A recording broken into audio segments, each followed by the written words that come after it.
Je t'ai assez supporté dans cette maison.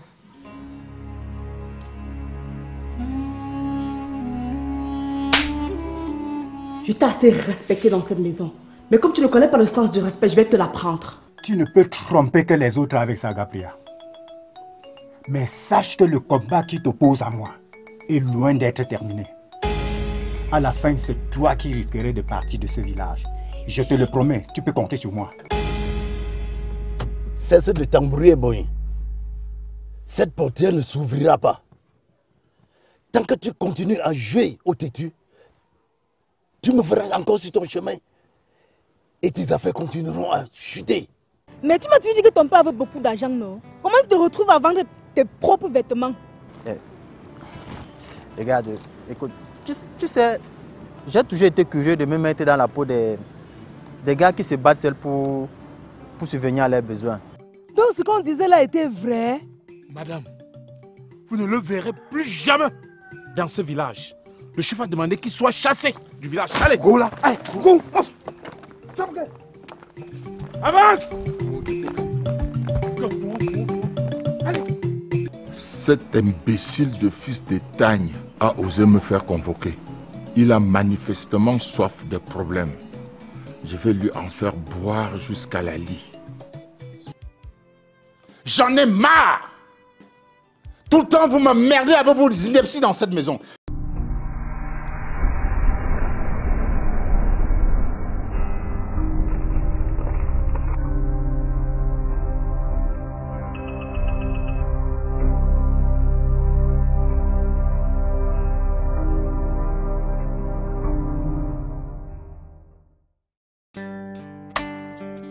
Respectons la dernière volonté.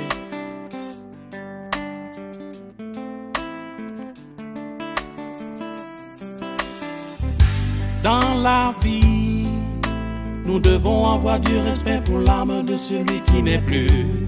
Quand de son vivant, il prend une décision, il sait pourquoi il le fait. Après sa mort, ne restons pas tout changer.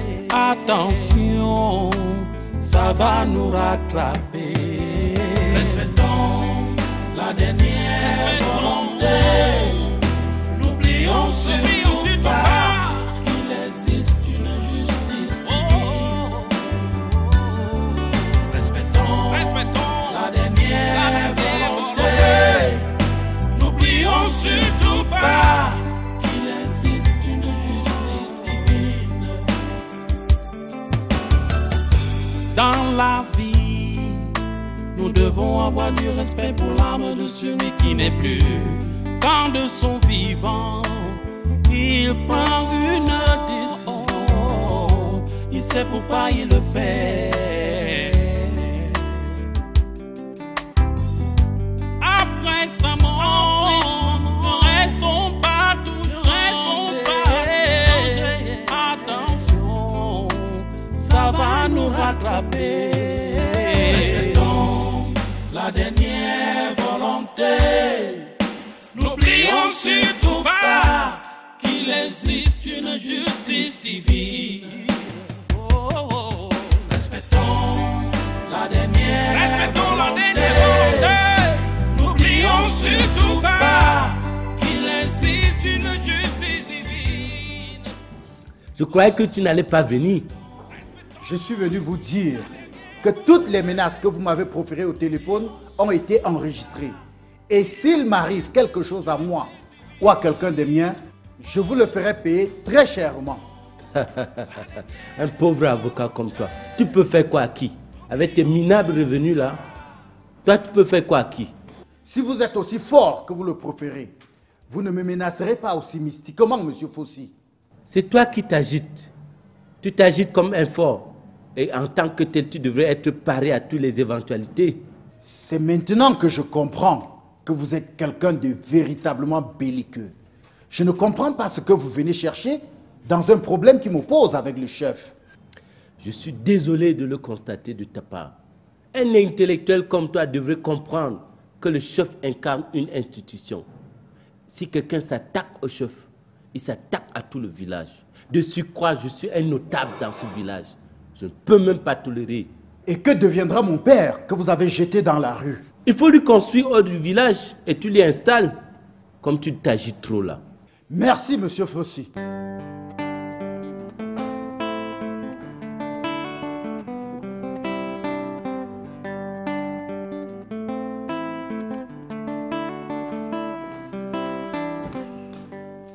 Où sont les papiers des biens de mon père que j'ai déposés dans la chambre?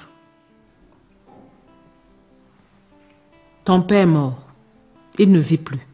Par conséquent, les papiers ne lui appartiennent plus. Arrête. Ces papiers t'appartiennent? Remets-moi ces papiers pour que j'aille remettre au village. Je ne suis pas le successeur. Mon père ne cesse de me le répéter. Il te le rappelle. Il est où pour te le rappeler? Tu te mets les idées en tête. Ce sont ces idées-là qui te hantent. Et tu viens me raconter les histoires du genre « ton père te le rappelle ». Ton père, il est mort. Seigneur, pourquoi je vis des moments si pénibles? Mon père me tourmente, mes créanciers me harcèlent, ma femme me pourrit la vie. Et elle appelle tout ça histoire. Remets-moi ces papiers pour que j'aille donner au village. Je ne suis plus le successeur Arlette. Arrête de chanter dans mes oreilles. À la fin, tu m'agaces. Tu m'agaces vraiment. Assiene, tu me remets ces papiers ou tu ne le fais pas? Assiene, tu me remets ces papiers, oui ou non? En tout cas, avec ou sans papier, je m'en vais au village renoncer à la succession.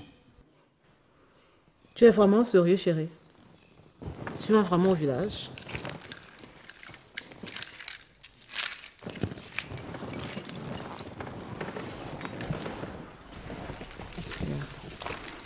Présentement, personne ne bouge. Parce que j'ai besoin de toi. Beaucoup, beaucoup. Maintenant. Assiene. Assiene. Assiene. Respectons la dernière volonté.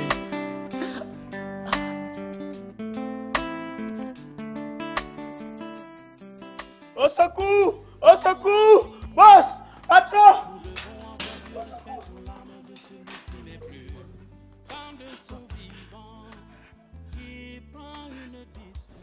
Qu'est-ce que tu veux, Fotso? Sors d'ici! Mélissa, sors, tu viens me voir, ma chérie, je suis là. Il me semble que tu veux les problèmes. Allez, dégage d'ici! Oust! Mélissa, viens me voir. Je ne suis pas mort, je suis bien vivant. Je n'ai jamais rendu l'âme. Ton papa est un gros menteur. Vigile, mets-le dehors. Je ne peux pas. C'est un fantôme. Mets-le dehors, je te vire. Sors. Il fait sortir qui? Qui? Lui là? Une pomme et demie? Moustique? Sors.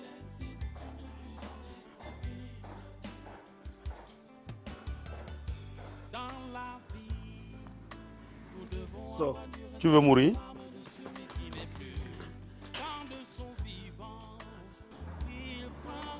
Je ne partirai pas d'ici sans avoir vu ma fiancée. La fille de qui tu appelles ta fiancée? Mélissa est ma fiancée, elle m'aime à mourir. Moi également. Ah, je comprends. C'est parce que vous n'avez jamais aimé. Vous devez comprendre le poids de l'amour. Vous devez comprendre ce que je ressens pour elle et ce qu'elle ressent pour moi également. Pauvre minable chauffeur. Allez, dégage ici! Moi, je comprends. Je suis pauvre, c'est vrai. Mais l'amour ne connaît pas ça. L'amour brise toutes les frontières. Rassurez-vous d'une chose, je reviendrai. Votre coup a échoué. C'est insolent celui-là. Karine, mon amour, je voudrais qu'on se marie. Hein? Avec qui? Avec moi? Mais avec toi, Karine. Et qu'est-ce que je vais manger dans ce mariage-là, la misère? Non, comment tu vas manger la misère? Je te rappelle que je travaille dans une boîte de la place qui m'exploite. Et là-bas, les hommes mariés sont bien rémunérés. Ok, si je comprends bien, monsieur veut se marier juste parce qu'il veut gagner beaucoup plus d'argent, c'est ça? Non, mon amour, non. Tu sais, c'est toi qui ne m'as jamais rendu la vie facile. Moi, je t'aime et je vais vivre un amour sincère avec toi. Mais quand tu ne t'occupes pas de moi comme un homme doit s'occuper d'une femme, qu'est-ce que tu veux que je fasse?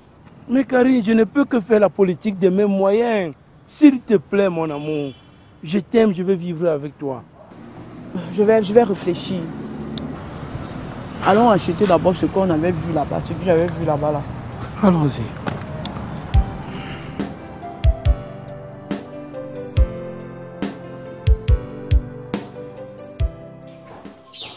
Calme-toi. Merci, Vigile. J'ai eu beaucoup de chance, ma fille n'était pas là. Mais, patron, donc il n'était pas mort. Tu n'as rien vu, tu n'as rien entendu. Prends ceci. C'est juste pour ta bière, ok?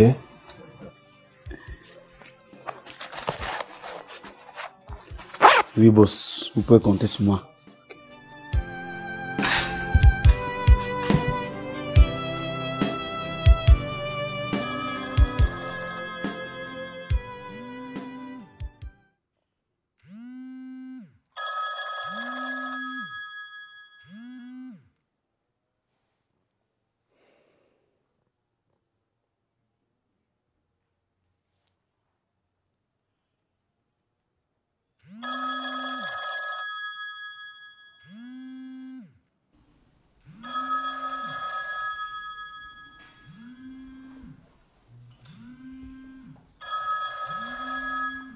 Mais si tu ne peux pas répondre au coup de fil de tes amants, éteins ton téléphone. Oui, Basile, qu'est-ce que tu veux?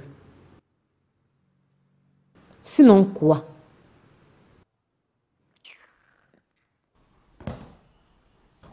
Toi qui me parles des amants là, tu m'as déjà vu avec un amant. Je n'ai pas besoin de voir pour comprendre, madame. Depuis un certain temps, il y a des signes dans l'air. Tu m'as alors donné un amant, Bogne. Tu m'as donné un amant. Je sais que tu es très entreprenant dans ce domaine-là pour te les trouver toi-même. Dis donc, reste tranquille.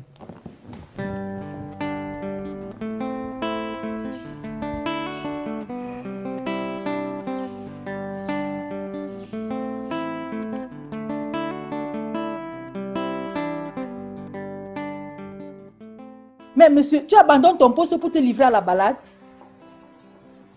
Madame, j'étais avec le patron.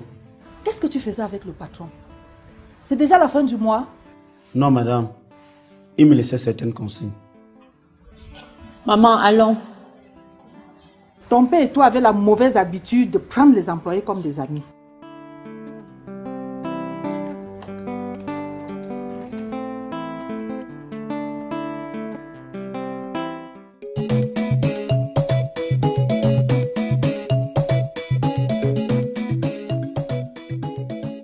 Nous ne pouvons pas rester indifférentes. Quand on chasse notre beau du village comme un malpropre. Que pouvons-nous faire, nous autres pauvres veuves, face à la colère et à la détermination du chef et de ses notables? Tout ça à cause d'un malfrat qu'on appelle Gabriel. La vraie origine du problème, c'est toi, Mamoche. Comment tu peux sortir Gabriel et Tanya en même temps? Vous parlez de quoi? Qui sort Gabriel et Tanya en même temps? Tu veux discuter quoi? Tout le monde est au courant. Pourquoi tu ne peux pas dire qu'il a essayé de me violer, Mamani? Ça veut donc dire que tu es impliqué dans ce qui a causé l'expulsion de Tanya dans ce village. Quoi qu'il arrive, nous ne pouvons pas rester les bras croisés face à ce qui arrive à Tanya. Il nous a toujours soutenus, du vivant de notre mari et même après sa mort. Tu as raison, Mamofo. Nous devons le soutenir. Mais comment? Nous allons y réfléchir.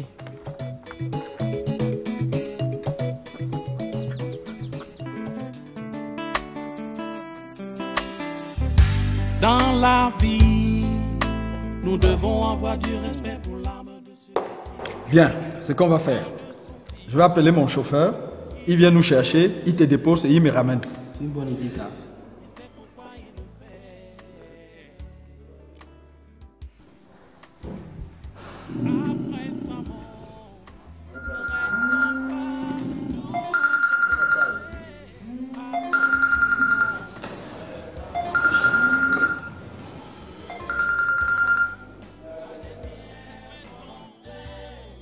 Allô? Allô? Allô? Oui, allô? Voilà ce que tu vas faire. Va à la maison chercher le véhicule. Tu viens nous chercher au SNAP, mon ami et moi. Tu es fou ou quoi? Je suis ton chauffeur. Mais mon ami, écoute-moi bien, je suis le chauffeur de ton père, je ne suis pas ton chauffeur. Hein. Et même si j'étais ton chauffeur, tu vois à quelle heure tu m'appelles? Ça c'est comme ma chance. Hein. Écoute, c'est la dernière fois. Hein. Écoute, j'en ai marre de tes manières d'enfant gâté là. Surtout arrête de me traiter comme ton esclave. Hein. Je ne suis pas ton esclave. Quoi? Mais attends. Tu connais le risque que tu cours? Ben monsieur, écoute, moi je peux te faire virer. Fais-moi virer, malade mental. Tu es fou quoi? Je suis le chauffeur de ton père, je ne suis pas ton chauffeur. Hein. Écoute-moi bien. S'il nous arrive quelque chose ici, je dirai à papa que c'est toi qui as refusé de venir nous chercher. Il faut qu'on vous tue même là-bas. Hein? Il faut qu'on vous tue là-bas, je vous envoie où? Regardez-moi ça. Merde. Allô? Allô? Allô? Il a raccroché. Il se prend pour qui à la fin là? Merde!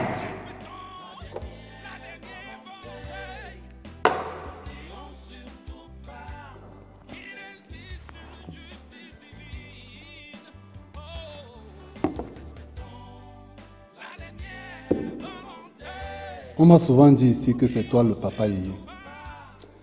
Que personne ne farote la bière aux autres comme toi dans ce quartier. J'ai fait mon devoir qui consiste à nourrir quelques malheureux. Sache donc qu'aujourd'hui, c'est moi qui te donne à boire.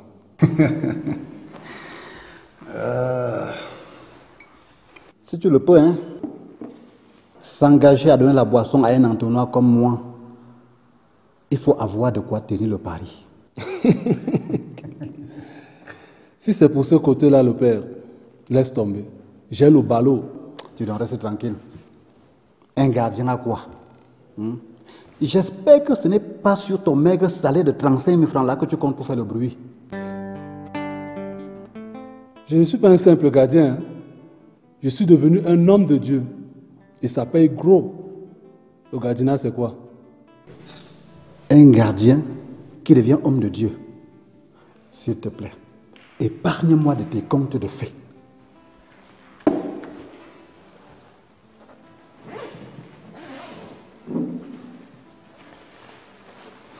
Ça, c'est ma soutane. Voici la Bible. Ça, c'est l'huile d'olive. Voilà mon matériel de travail. Je suis prêtre exorciste. Toi, prêtre exorciste, ce n'est pas la sorcellerie, ça? Ce n'est pas la sorcellerie. Le nom de Dieu nourrit beaucoup d'affaires.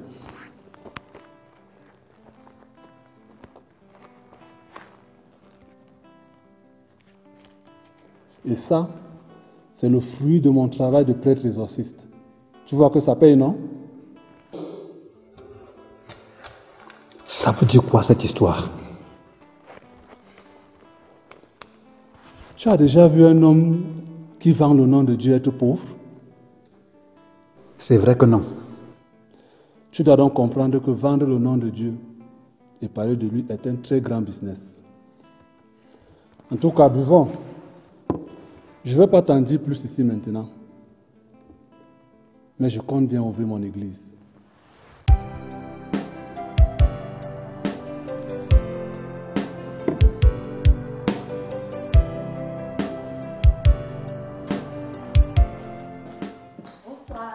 Il est quelle heure, madame? C'est quoi cette question, papa? Je suis de retour, c'est l'essentiel. Tu es de retour, que tu sors d'où à pareille heure, Fallon? Je t'ai fait une petite balade. Et pour être honnête, si j'avais l'encadrement approprié, je me baladerais moins. Si tu avais l'encadrement approprié? Comme si tu n'avais pas d'encadrement approprié dans cette maison? Papa, tu as déjà oublié que je ne fréquente pas que le bâtard de ta femme que tu héberges ici. Mon fils n'est pas un bâtard. N'appelle plus jamais mon fils bâtard. Ne dis plus jamais de mon fils qu'il est un bâtard. C'est pas possible. Je t'ai dit plusieurs fois dans cette maison que tu ne suis pas ton égal. Donc tu arrêtes là. Mais là, tu m'insupportes vraiment.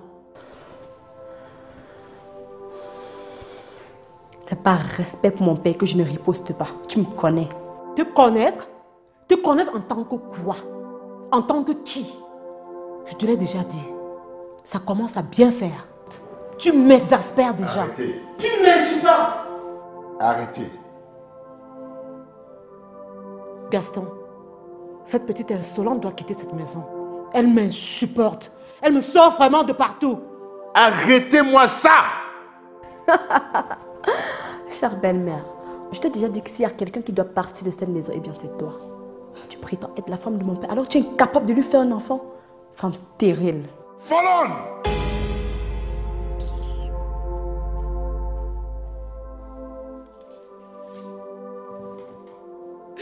Mon Dieu m'appelle femme stérile devant toi et tu ne dis rien. Tout le monde m'appelle femme stérile.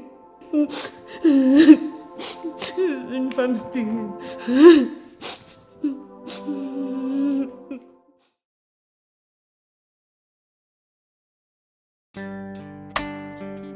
Respectons la dernière volonté.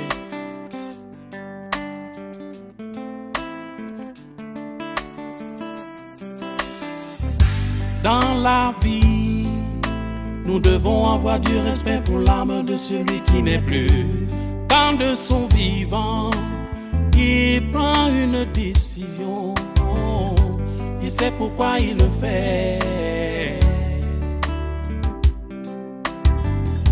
Après sa mort, ne restons pas tout changer. Attention, ça va nous rattraper. Respectons la dernière volonté. N'oublions surtout pas qu'il existe une justice divine. Respectons la dernière volonté. N'oublions surtout pas qu'il existe une justice divine. Dans la vie, nous devons avoir du respect pour l'âme de celui qui n'est plus. Quand de son vivant, il prend une décision, il sait pourquoi il le fait. Après sa mort, ne restons pas tous changer. Attention, ça va nous rattraper. Respectons la dernière volonté. N'oublions surtout pas qu'il existe une justice divine.